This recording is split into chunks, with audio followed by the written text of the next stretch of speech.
ચાલો આજે વાત કરીએ નવી વિચારધારાની શક્તિ વિશે અને જાણીએ કે તે આપણી આખી દુનિયાને કેવી રીતે બદલી શકે છે। શરૂઆત કરીએ એક ખાસ તારીખથી, એક એવી તારીખ જે માણસની એક અનોખી શક્તિની વૈશ્વિક ઉજવણીનું પ્રતીક છે। પણ સવાલ એ છે કે આ દિવસ આપણા ભવિષ્ય માટે આટલો બધો મહત્વનો કેમ ગણાય છે? શું છે આમાં એવું ખાસ? તો આ દિવસ છે વિશ્વ સર્જનાત્મકતા અને નવીનતા દિવસ। એક એવો દિવસ જે આપણી આધુનિક પ્રગતિને એમ કહી શકાય કે વેગ આપવા માટે ઉજવાય છે। જો આનો મૂળ વિચાર બહુ સિમ્પલ છે કે આજકાલના જમાનામાં આગળ વધવા માટે ખાલી સખત મહેનત જ પૂરતી નથી, એની સાથે સાથે એક નવી વિચારસરણી, એક નવો દૃષ્ટિકોણ હોવો ખૂબ જ જરૂરી છે। ઓકે, તો ચાલો આને જરા ઊંડાણપૂર્વક સમજીએ। સૌથી પહેલા બે મુખ્ય શબ્દોને પકડીએ અને શરૂઆત કરીએ સર્જનાત્મકતાથી। એકદમ સરળ શબ્દોમાં કહીએ તો સર્જનાત્મકતા એટલે એક તણખો, નવા વિચારો પેદા કરવાની અને નવી શક્યતાઓ જોવાની એક અદ્ભુત પ્રક્રિયા। હવે સર્જનાત્મકતાની તો વાત કરી, પણ આ વિચારનો તણખો આગળ જઈને શું બને છે એ આપણને લઈ જાય છે બીજા એક મહત્વના શબ્દ પર, નવીનતા। નવીનતા એટલે પેલા સર્જનાત્મક વિચારોને હકીકતમાં અમલમાં મૂકવા, એમને એવા ઉકેલો અને કાર્યોમાં ફેરવવા જે ખરેખર કામ આવે। અને અહીં જુઓ, આ બંને વચ્ચેનો સંબંધ કેટલો સ્પષ્ટ થઈ જાય છે।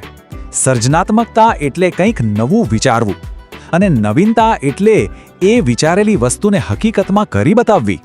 એક છે તણખો તો બીજું છે એમાંથી બનતી આગ। તો સવાલ એ થાય કે વિચારને વાસ્તવિકતામાં ફેરવવાની આ જે આખી પ્રક્રિયા છે તે આપણી દુનિયામાં પ્રેક્ટિકલી કેવી રીતે કામ કરે છે?